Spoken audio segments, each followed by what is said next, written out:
Alright, we are continuing to solve equations that have x squared in it. And we begin to see that basically the idea is we're going to use the power of a square root to do it. Now, we're going to take that a little further here. We're going to start to see different versions of this. So, do you notice this is more complicated, but I have a square over here. All of this is being squared. And so I can just square root the left again. It's going to leave me x minus 3, as opposed to before it was just going to leave me an x, but that's okay. But if I do it to one side, I've got to do it to the other. So if I square root the left, I get x minus 3. If I square root the right, we get plus or minus over there. So does it make intuitive sense? That's what we've got left. Now there's only one extra step. We're going to add the 3 to the other side. So we get 3 plus or minus 4. Now don't stop there because these are real numbers. This means that we have 3 plus 4, which would get us 7, and we have 3 minus 4, which would be negative 1. And those are my solutions. So the same here. We've got something that's isolated that can easily be square rooted. So let's do it. And if we do it to one side, we do it to the other. But if I square root the 1, well, let me show it like it's that. If I square root that, it's plus or minus.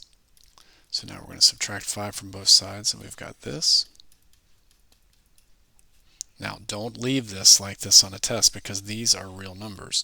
If I have minus 5 plus 1, I get minus 4.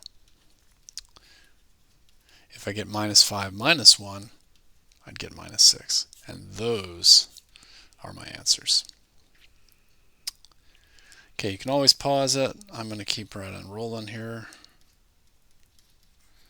I've just square rooted the left and I square rooted the right. Now I did this a little faster. I did it in one step here, but do you agree with that? Okay, so now there's two numbers being made. 3 plus 5 is 8. 3 minus 5 is negative 2. Okay, the only difference here, so they're doing exactly the same thing. The only difference is they had the square root of 12, which could simplify down to 2 square root of 3. Now, the final part of this is, so we create 7 plus or minus 2 square root of 3. Well, we can't combine those. They're not like terms. So this time we're stuck. That's as far as we can go. Now, that is acceptable to me. You can leave the plus or minus there if that can't be done. So that would be all right. Now, they would go ahead and show this would be the two things that you'd be making, but I don't need you to do that. But if it's real numbers, if it was 7 plus or minus 2, yeah, I'd want you to finish that. So if I square root one side, I get a minus 3. If I square root the other, I get plus or minus 18. Now we can break that down.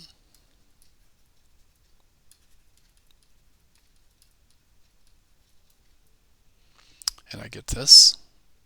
Now this cannot be combined, so I would leave this and that would be acceptable to me. Okay, let's go again.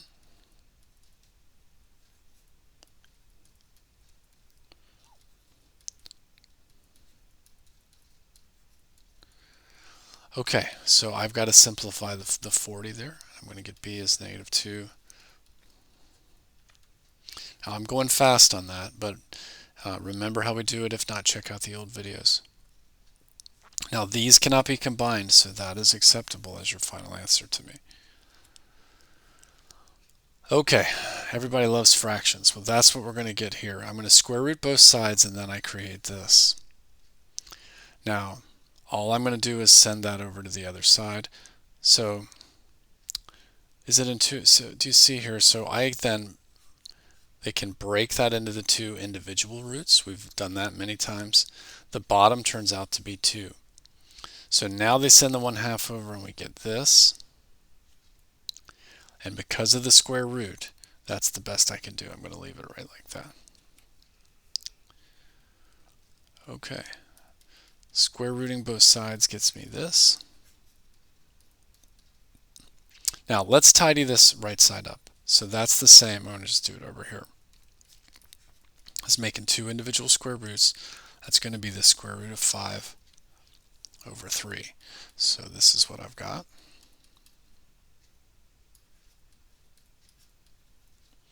Okay, let's add 1/3 across there.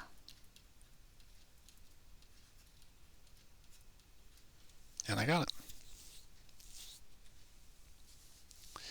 Okay, here's another one. No, I don't want to do that. I want to get rid of the...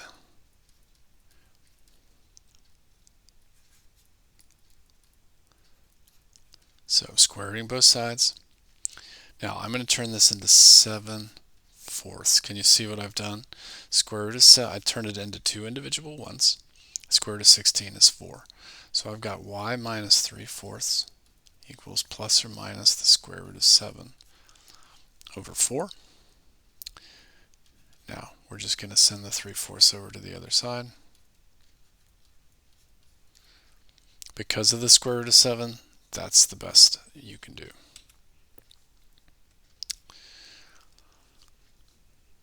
Okay, I don't really know what's special about this variation. Let's see. Yeah, nothing. I don't see anything different about that one. Same thing we've been doing, just I guess that you can clean up that square root of 27. So let's try it. Okay, oh, I see. Maybe I didn't notice that there's the extra step. So we're subtracting away 4 from both sides because we want to isolate the a minus 5 squared. So now I've got 20. Now we're square rooting both sides. So remember, we always isolate the problem area, which is this. Okay, so I've got a equals 5 plus or minus the square root of 20. But 20 isn't finished. That is going to reduce down to be this. Okay, so we got to send that 8 over first. We got to isolate the problem area.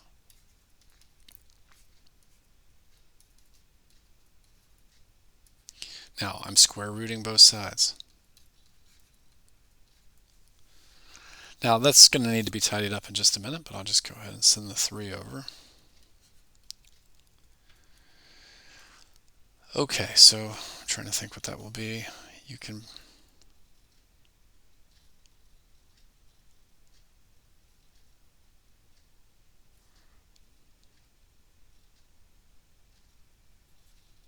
Oops, sorry.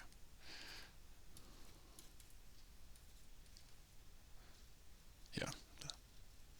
So we can bring out a 4, or I'm sorry, yeah, no, that's right, 4 square root of 2. Okay. All right, and because of the 2, that's as far as we'll go. Okay, this one, do you see, this is going to break. This is isolated already, and we want to square root both sides, but I can't square root negative 21, so there's no solution. Same thing here, you see, we're trying to square root both sides, it won't work. Try to square root both sides. That won't work. You'll wind up with the square root of negative 10. Okay, we've got just a few left, but here, they're going to give us an extra step. This is pretty clever. This, if you remember your factoring skills, is a special trinomial that has a square root on the front and the back. Perfect square trinomial, if I remember my term right. If I factor this, do you see that you get this? Do you remember that? Refresh yourself in your factoring if you're not sure. So what I've done here is I have created a p minus 5 that's all squared. Well, the reason that's useful is I can now square root both sides, send the 5 over, and simplify. So we've got an extra step of factoring, but it's going to create exactly what we need. So this one factors down to x minus 3 times another x minus 3, but that can be just written like this. Now, the reason you wouldn't want to just try to isolate x squared is because you can't. There's this extra x in there, so you're not going to be able to do that. So what you're going to need, the factoring approach here is going to be really helpful because of that special pattern. So you just have to recognize that you can factor that and create this. Now, if we square root both sides, it becomes a problem like we've been doing. I'm going to send the 3 over there.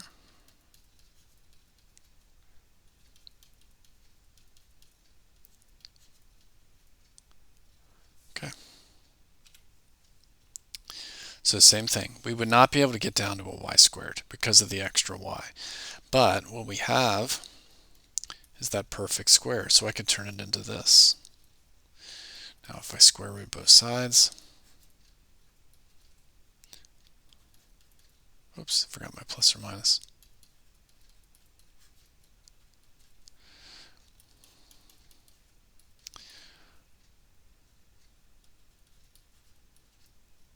Okay.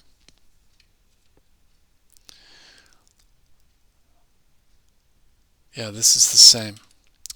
So I wondered if it was something different, but no, even though it's got a term on the front, it is still a perfect square trinomial, so we could create this. And then square root both sides, we get down to this. Now we've got some extra solving to do. See what they've done here, send the 1 to the other side. Hold on, I don't like the way they're doing it. Let me finish this. So I've got 2n equals -1 plus or minus 4. So let's at this time, well, yeah, I think it would be better. I don't know.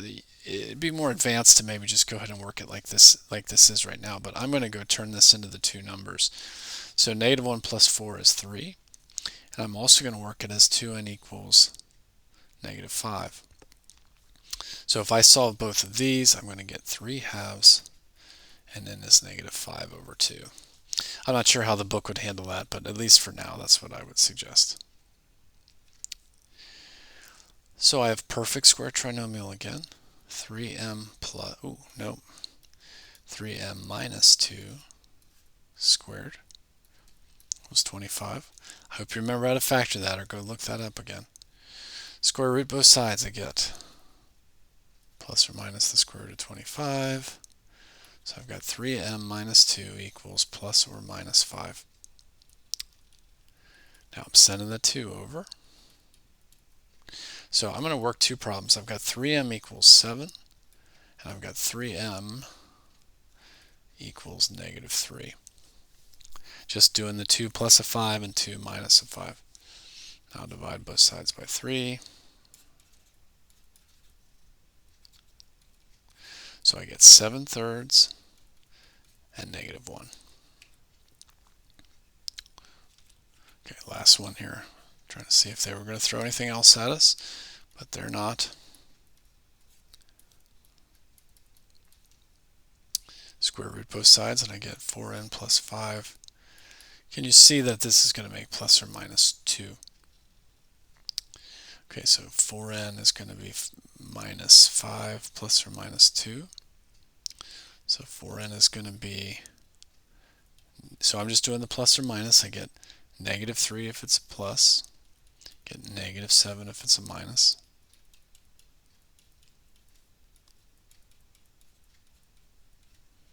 And I got it. Okay, so I don't think that's too terribly hard. Hopefully that makes sense to you as well. And I think we're going to continue with this idea in the next section, but I'm not totally sure.